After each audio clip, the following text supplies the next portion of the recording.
This episode is brought to you by Modal Electronics, who enable you to play and perform powerful sound with their incredible synthesizers. You can enjoy vibrant wavetable patches with the Argon 8 series, or you can produce with state-of-the-art analog-style synth textures with the Cobalt 8 series.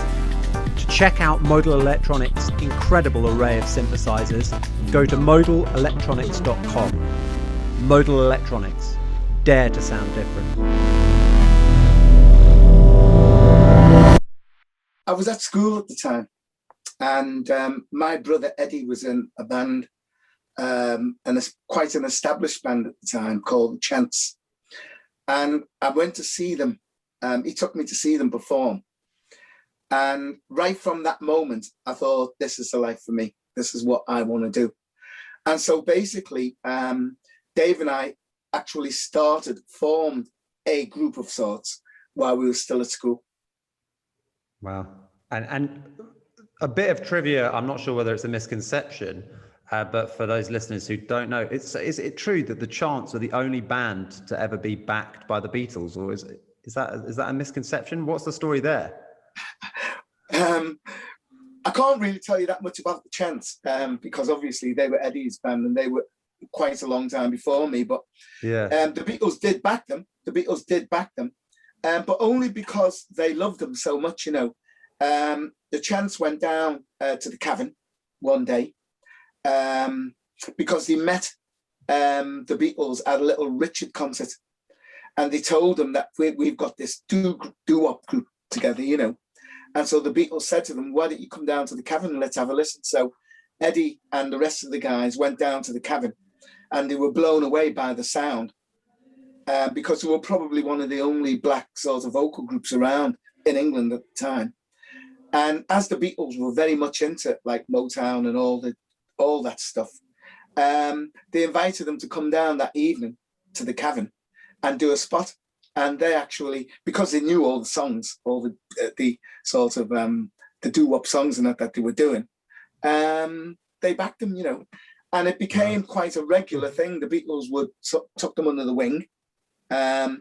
And sort of like any gigs that was sort of around at the time, like Manchester and all them places, the band, the Chants used to go on and do their thing, and the Beatles would back them. I don't think that they backed them all the time. I think it was just that once. But after that time, I know that they did one or two more, and then they got their own band together to sort of back them on stage. But they used to work a lot with the Beatles as support. Wow, that's very cool. But you of course were in a different band initially. How did you start making music? What led you to start making music? Well, what led me to start making music was Eddie. You know, I was inspired by him and his group, and so I just decided that, like, you know, I wanted to form my own group. But obviously, we couldn't sing or do harmonies or anything like that. So we just got together, a few of us friends, and we'd be in my front room or Dave's front room, and we'd put the OJs on and we'd sing along to them, you know. And gradually, for instance, Eddie would start showing us one or two harmonies. And so then I learned how to pick up harmonies and do a few notes on the piano. So I could then show Dave and Ray and Kenny sort of harmonies, just very basic stuff. And we just got better at it, you know, and sort of kept improving. And then in the end, we decided it's time to go on stage and do it, you know. So we started off in like youth clubs, things like that. We'd just go on without music and just sing harmonies, you know, all the old sorts of without any backing. Without music, Wow. Yeah, you know, really a cappella. And it was doing these type of little concerts and things that we met our very first manager in Liverpool, who had an in to all the proper clubs around Liverpool. He used to book a lot of the rock bands and things in Liverpool. He took us under his wing and got us a three-piece band to sort of back us, and we were on the way. And so when was that you first started playing gigs? We were about 18, 17. Wow. And yeah. how did that lead to getting a deal with EMI? Did they discover you doing a cappella performances essentially? Well, in them days, your manager used to get onto record companies and they'd say, look, we've got a really promising band and blah, blah, blah. And they would then normally send someone out to see you perform. That was the normal thing to do then. And if they liked you, they would then get you a song to sing. And if they liked it, in the end, they'd take you into the studio and you'd record that song. Basically, with us, our manager at the time, a guy called Frank Delaney, he had a friend called Lou Fine who was pretty into that type of thing, getting deals and things like that. And Lou set us onto the more professional stage, got us a little PA system. We had a little band, little 3-piece band to back us, doing proper clubs, proper clubs around Liverpool, not just the youth clubs and things. And he introduced us to Opportunity Knocks. He got us an audition for Opportunity Knocks. And during all that time, he also introduced us to the manager who was to become our manager right the way through our career. And his name is Tony Hall. And basically the rest is history. We got Opportunity Knocks. We won. And it was major TV at the time. It was like a New Faces, like a Britain's Got Talent. It was the precursor to all that type of thing. It was huge, right.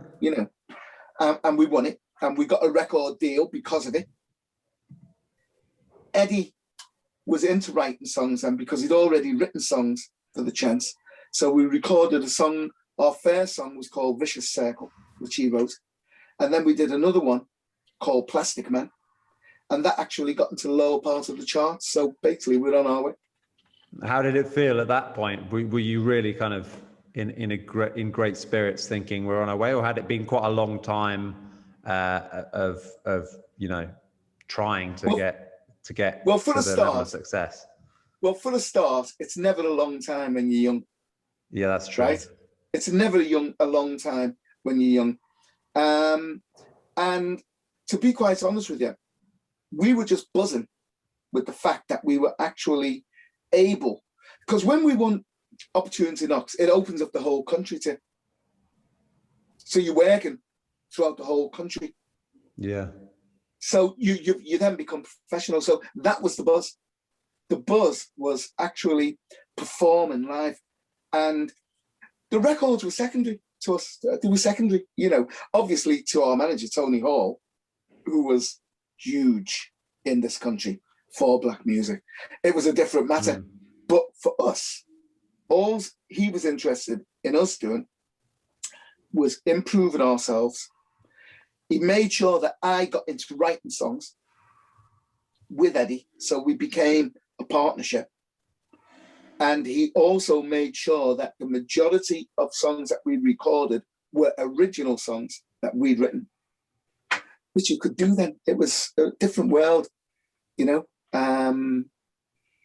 It was just a different world then, that used to be the thing. If you were original, you had original songs. If you had a good manager, he would fight to get them songs recorded, Having won Opportunity Knocks, we had a little bit of a power because we were quite popular in the country because we won it, Why do you think it's changed that aspect with original songs? And I don't think it's changed. I think there's more opportunities now for bands to do their own songs. Yeah. It wasn't really there then, unless you had a manager like Tony Hall who brought it out.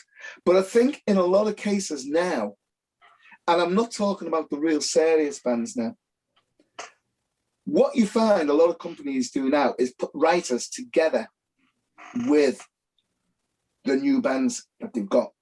And the writers are normally proven writers. And that'll be the sort of angle that they take. They will write the songs for the band that's been put together by a record company. Yeah, to perform it, and it's you know, more sort of and corporatized. they get somebody in to spend hours doing the routines and things like that, hours and hours and hours of doing that. And they spend a lot of money on the image and things like that.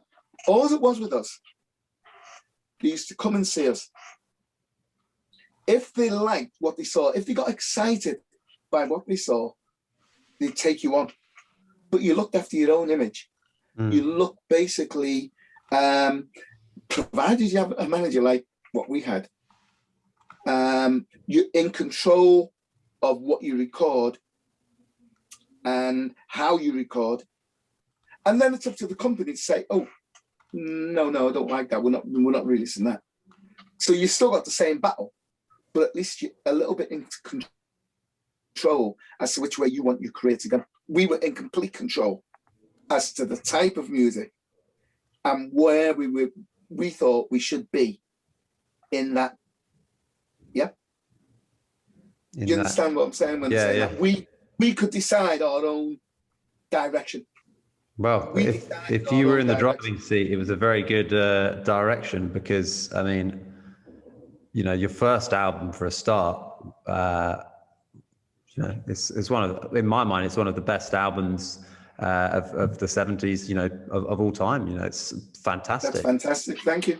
Do you have great memories of making it? Did you know that it would be such a success?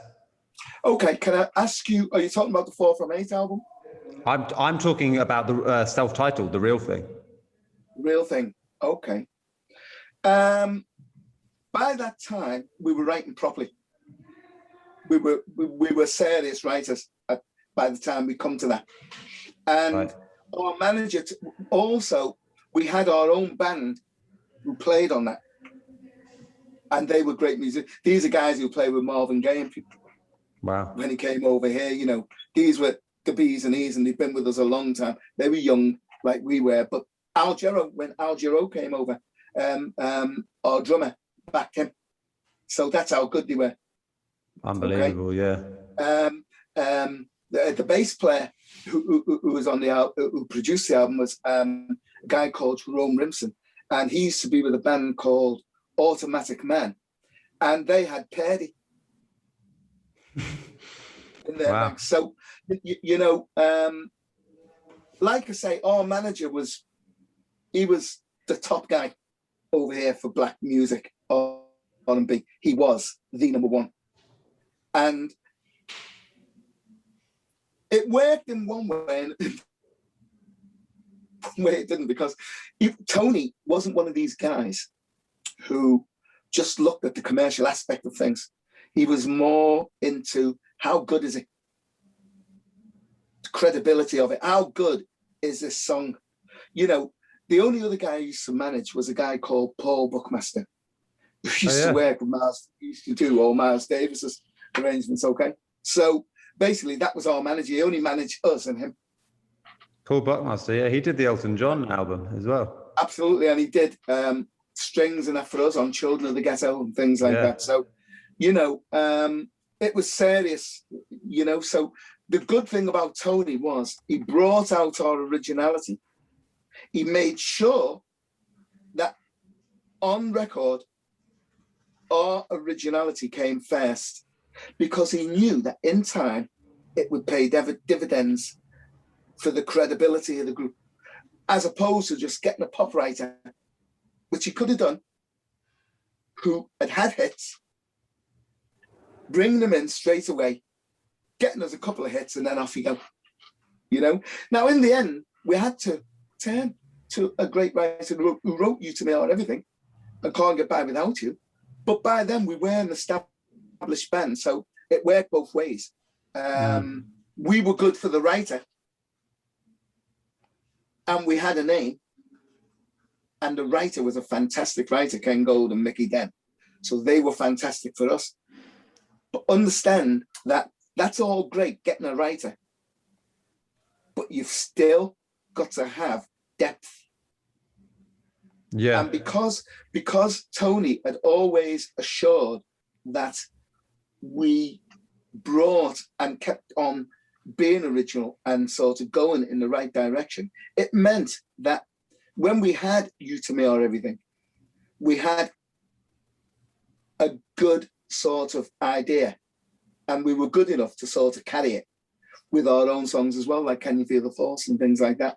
Yeah, it's just fantastic. Yeah, I mean, you wouldn't know, you'd have to look up, you know, that you had, it feels very authentic. You wouldn't know that you hadn't written that, or you wouldn't know which tracks you'd written, you know. Right. It feels cohesive. It doesn't feel like manufactured in any way, because it wasn't. No, it wasn't. It wasn't. It was completely the opposite, you know. And it's the performance of the record. You know, that is a fantastic song and melody. Yes. But it's the arrangement, the vocals. And can I say something about that? We're talking about You To Me. Yeah. You To Me. I tell you what was fantastic about You To Me or Everything.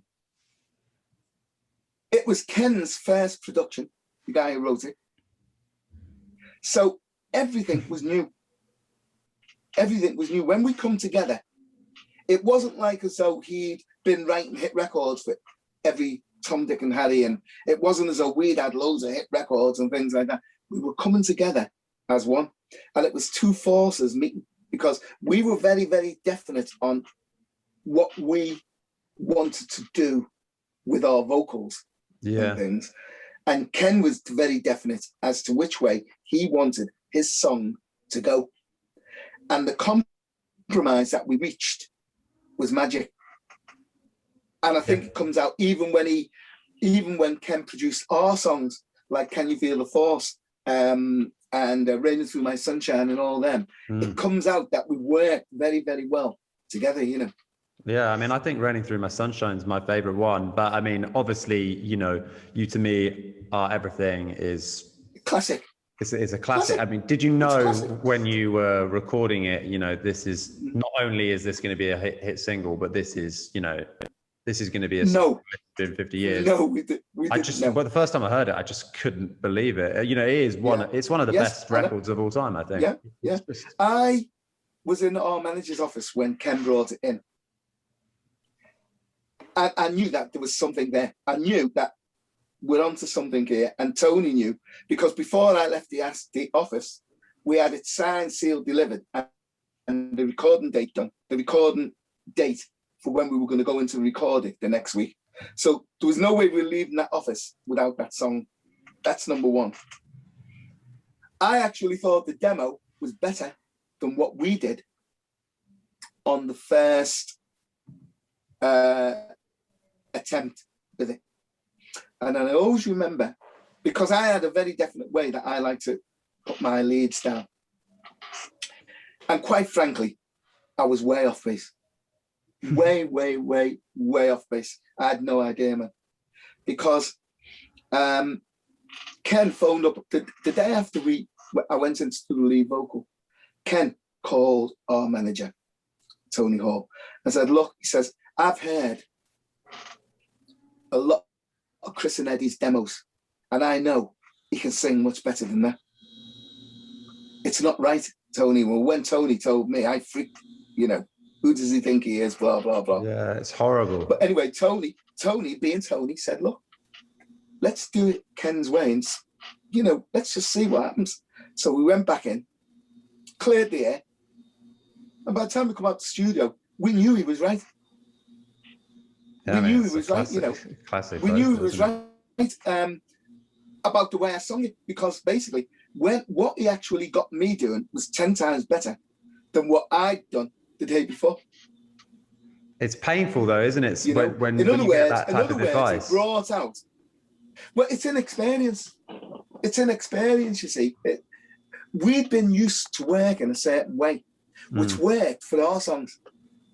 It worked for our songs, but not when somebody else. It's like me writing something and, say, getting someone to sing it. I want it sung the way I hear it. And if it isn't, I'm going to say so. Well, no, that's not how I heard it. And that's all Ken was saying to me at the time. He wasn't saying it wasn't any good. What he was saying is, it's not the way I hear it, Chris. It's like, you know, you need to get this line feeling better with the drums, or things like that, or you're making it a bit, yes, technical things vocally. And right from then is when Eddie and I learned how to put vocals down properly. Oh, yeah. Now, when we went to America to lay vocals on our own songs, it was a totally different thing, because we worked with a guy called Amoo, right? Now, Amoo had worked with Miles Davis and everyone, who's a percussionist, and a guy called Reggie Lucas, who worked with like Larry Coryell. And these guys were like the top jazz guys. We worked with them first of all when we went to America, but that's a long story. When we actually went into the studio with them, their approach was, right, Chris, go in and blow. So we put the track on, and I'd go in and I'd sing it about 10 times more, the lead right through. And provided that each time I sung it was pretty good, yeah. And they just, oh, go on, keep going, Chris, yeah, do it again, man. Yeah, that's good, do it again. So I'd have about 10 takes, proper take. Then what they do is they say, right, in take 5, that line you did there was great, man, so we're going to keep that. And then the line that you did in take number 2, that was brilliant. And they'd put all them lines together to make a fantastic vocal. Yeah, it's a vocal comp, isn't it? Yeah, that's how they were. So whereas Ken you would keep doing the line till it was right. Yeah. Well, you'd put the song down, and then if there was a line that you thought could be better, then you redo that line. I'm not saying you just go in and do a line and then a line and then a line. You don't do it like that. But when you've done your take, it's like, that line could be better. And you keep doing it until it was right. But then sometimes when you're doing that, you get stale. And each time you do it, after a certain point, you're not getting the best out of it. Which do you prefer? Which method do you prefer out of like the vocal comp method or the kind of going bit by bit? Well, it depends. Like if you take Children of the Ghetto, which was on the 4 from 8 album, Ray did that in one take. Wow. He did it in one take. Now, maybe if somebody more technical would have been in there, he probably would have made him do it again and again and again. But I know, and Eddie knew, there's no way that that's going to be better. Nobody's ever bettered that vocal. Nobody. Not Philip Bailey, not Mary J. Blige. None of them. And there's been at least 100 versions, covers of that song, Children of the Ghetto, by some great jazz artists, by some great singers like Philip Bailey, Mary J. Blige. None of them have beaten that feel on that track. None of them. True. I sing it now, and there's a lot of feeling in it, and it's different to the way Ray sung it. That was the master, and that was done in one take. So it just depends. We've learned how to put vocals down now, as well as anybody in the world. But it's just that's where it started. It started with Ken Gold and You to Me. That's when we learned how to really put vocals down properly. That's how we learned. That's when we started to learn. It sounds like people who've mastered it, and not like people learning, but it's an unbelievable record. I mean, one question that I've got is, you've released 4 absolutely killer studio albums, as far as I know. I might be wrong. Absolutely, unbelievable. Why did you stop? Why did you never make another studio album? The record company stopped us. Would you have continued? Of course. Yeah. Of course. Yeah, of course. Is part of you glad that you didn't, and that you made such a great body of work? Because people have differing opinions on that stuff. No, I'm not glad. No, you're not glad. Because I know that we're writing some great songs now. I mean, we really are. And Eddie and I, before Eddie died, we knew, and our manager knew, that there's great songs we've got in our catalogue. But it wasn't worth doing them if you couldn't get a company who were going to really put weight behind them. And then things just go on and on and on, and years pass by where you don't do anything.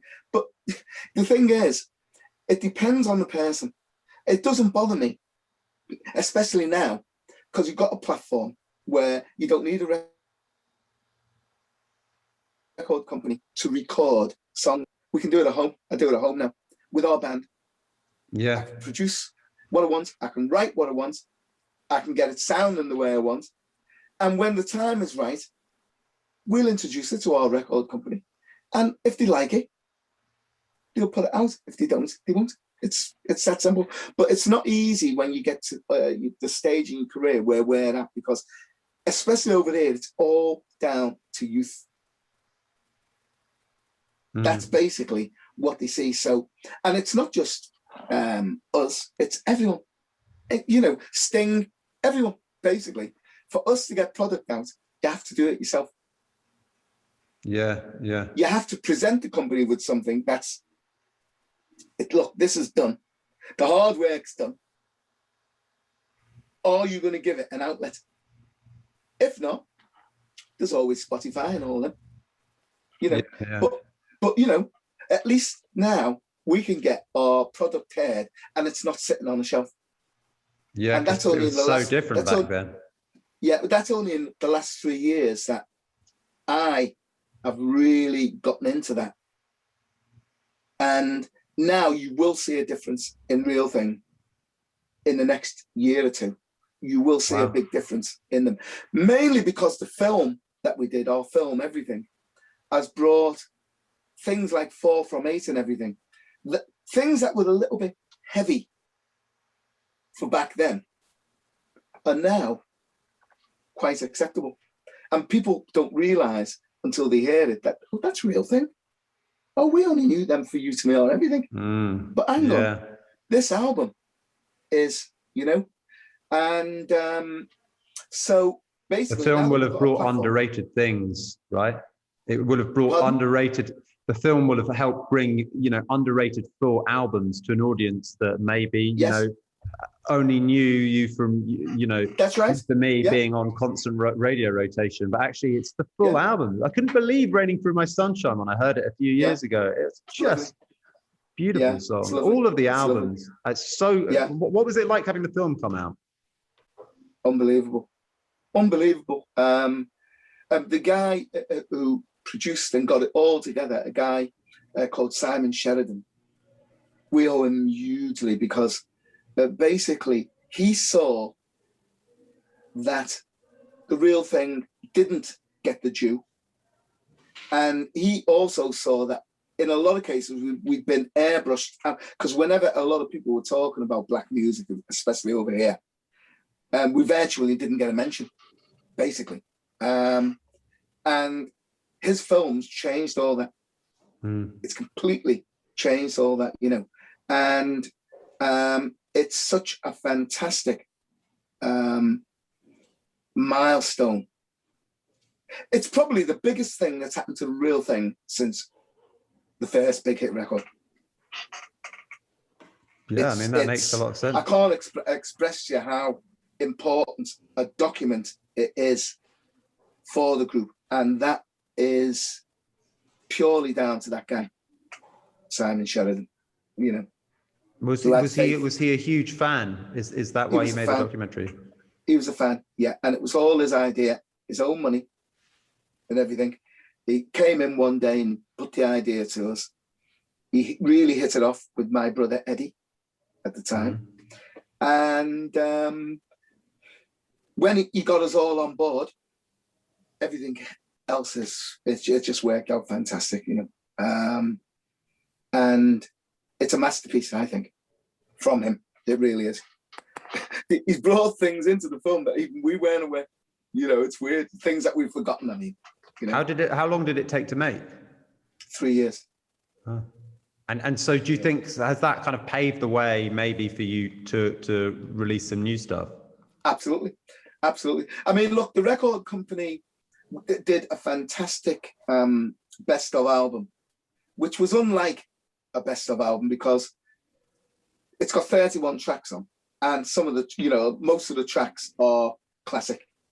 I mean, it really is a classic album, but it's not the same as doing a new album, a new one, But it is a very important document for the real thing to have them 31 tracks on there, because otherwise some of them were before they were digitalized and things like that. And now people can get all them tracks like Liverpool 8, Stand Up Street, Children of the Ghetto, things like that. They can get them all on the one album, which is excellent for us. And it did very, very well in the charts as well. So that was fantastic. But now we're into obviously doing something new. And we've got a lot of songs that we're developing at the moment for that. And hopefully this year will be the first time that we've actually got a product, a proper produced product to present. And I just hope that they realise that there is a market there for the real thing. That I do know now. I know that there is a market there. It's fantastic music. It just it needed something like the film and the right team, and then the new album will just need the right team behind it, and it will do fantastically well. But of course, you've been performing for decades. What's that kind of been like? How difficult has it been to maintain that longevity in terms of performing? And are you looking forward? Are you going back out on the road after coronavirus? Absolutely, yeah.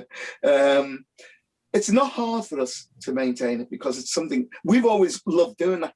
That's why we started, not for records or anything else, to perform.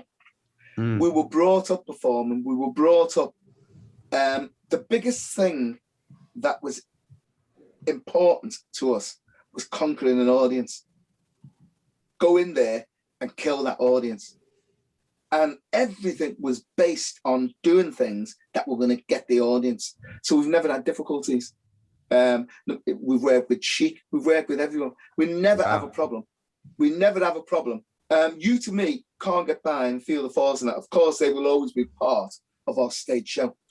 But we've always maintained, we always make sure that 50% at least of our stage show is new material. Material that has not been recorded. So that in itself keeps you fresh. Look, the real thing, I'm never going to appeal to, if we're doing a festival, to your 18-year-olds, 19-year-olds. We're just not, But what we can do is this. When we come on that stage, and no matter what age group are there, they see us, I just want them to go, they're a good band now. They're really good. Not my cup of tea, maybe. Maybe they want to rather go and see Stormzy and things. But I don't want people to look and start laughing and go, oh, God, remember the 70s. Then I don't think that will happen. No, it does happen. Well, believe you me, not to us, but I know it does happen to a lot of bands who were around at the same time as we were. Because basically what they're doing is exactly what they were doing then. Exactly what they were doing then. So when people come to see them, it's like, it's a nostalgia thing. And basically, they'll sing along and thingy and they'll have a sort of giggle.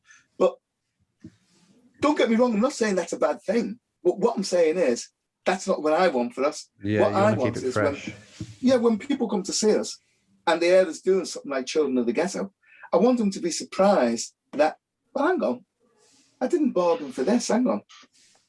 Do you understand what I'm saying? It's like, oh, we thought we were just coming to see You to Me. But that track, I can dance to that now. Things like that. Do you understand what I'm saying? So that's what keeps us fresh. It's not for everybody. It just isn't, but it's just I think the way we've always been. You must win over so many fans live at festivals. What are your plans in terms of going out on the road? Do you have Loads of festivals? Loads of festivals from June. Loads. Our main work is festivals and theatres. I love doing theatres because when we do the theatres, they're only there to see you. So the people that come out are people who are very familiar with your albums. They're very familiar with a lot of the tracks on your albums, and they want to hear you doing them. Yeah, they're right? captive But audience. when you do a festival, you mainly, unless you are headlining, and which we do on some of the smaller festivals, obviously, you know, the 3,000 sort of thing. You're doing a cameo. If you're on with Chic, Shalimar, Rolls Royce, Tavares, Sister Sledge, you know, Alexander O'Neill, that was the last sort of big soul one that we did. But everybody's only doing, good, fantastic. But everyone's only doing a cameo. Yeah. That's all you're doing. You go on, you do 4 or 5 songs.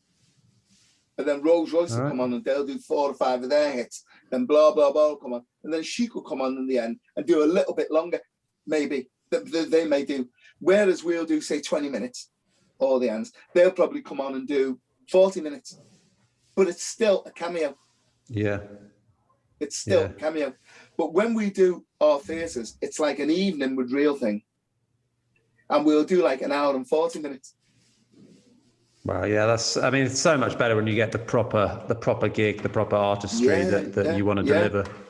Yeah, you know, we have our own backdrop that is sort of like connected to the show, and we can talk. We've got time to talk to the audience, explain things to them about the songs.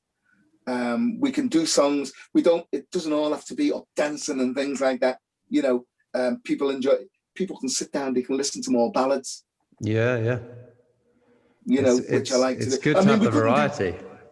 I mean, we couldn't do Children of the Ghetto on, which, as far as I'm concerned, is our best ever song that we've ever written. We can't do that on a festival unless it's a Real Thing festival, you know, where we're headlining. Headlining, yeah. Right? Most of the festivals that we do, we'll do 40 minutes, 45 minutes, 30 minutes. There's no way you're doing Children of the Ghetto. There's no way you do. Because the people aren't there to see that. They're there to hear all the hits from everybody. I mean, we do festivals with Boy George, you know, all the same. Basically, everybody just goes on, does your hits, and off. Yeah. So you prefer the kind of full-on theatre shows where you get a chance to really explore your catalogue? It's different.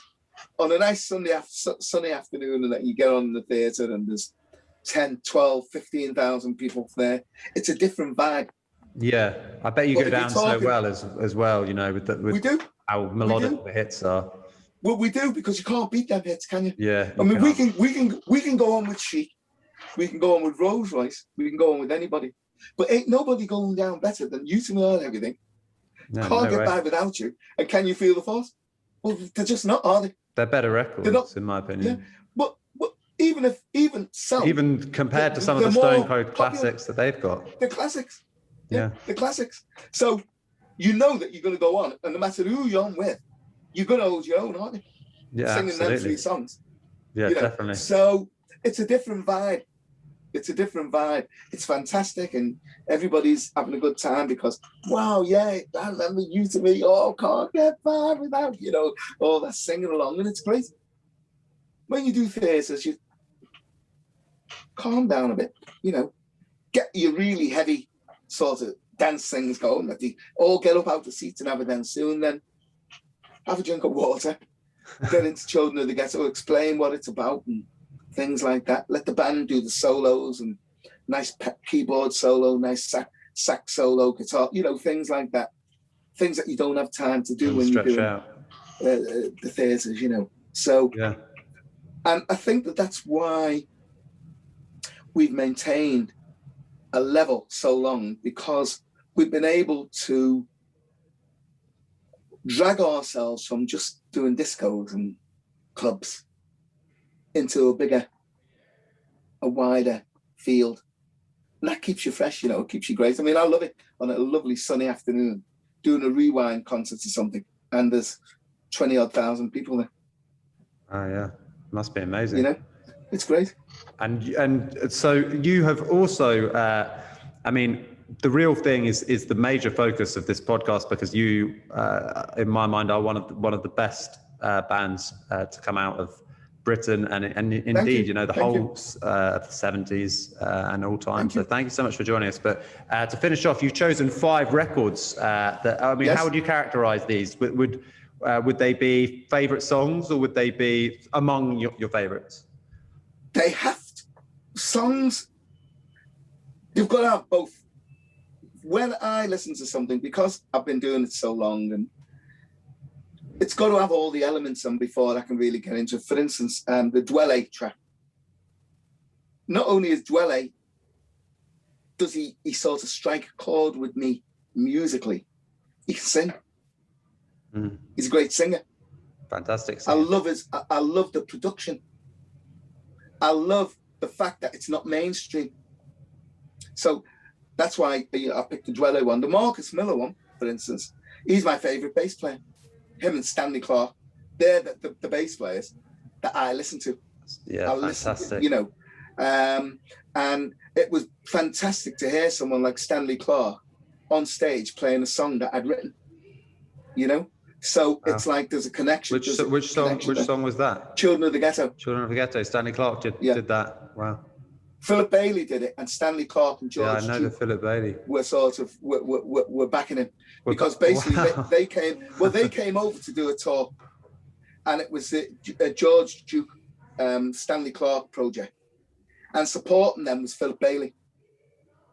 Yeah, so Philip Bailey would come on and do 2 or 3 songs, and then George Duke and Stanley Clarke would come on, and they actually played behind Philip Bailey. So they were playing Children of the Ghetto, and I was in the audience, and boy, I mean, you can't ask for better people to interpret your song. Exactly. Al Jarreau, once again, he's a wonderful artist, wonderful singer. He's got everything, and I do like jazz. And jazz is my real. That's my music as well. And of course, Luther. Luther speaks of himself, doesn't he? You know. Yeah, he's really great. That's why I chose. Oh, and Curtis Mayfield, Here But I'm Gone. Curtis Mayfield was the artist that got Eddie and I into writing music that had a message. Curtis Mayfield was the forerunner of that, and that's him and Marvin Gaye. Yeah. And basically, he was Eddie's favourite artist, Curtis Mayfield. All right. Absolute favourite, you know. And whenever I play that song, Here But I'm Gone, it always reminds me of Eddie, because when we used to be travelling home, he must have played it about 10 times a night. But it's such a fantastic tune, you know. And that's why I picked them 5 songs. This episode is brought to you by Tingley. Tingley is on a mission to change the culture of gifting by encouraging everyone to give experiences rather than material things. Tingley's passionate team has handpicked the world's best experiences, including travel, adventure, romance, food, wine, and more, and brought them all together in one place. Tingley gives the recipient of the experience freedom of choice. Here's how it works. You purchase a gift box, Tingley sends an e-voucher or delivers a plastic-free gift box, and the recipient chooses from hundreds of experiences in over 100 different countries. There's no expiry date on any of Tingley's gift experiences. Tingley encourages us to give stories, not stuff, to treasure memories above possessions. To find out more, go to tingley.com. If you're enjoying the Greatest Music of All Time podcast, you can keep up to date with all of our latest episodes for free by subscribing.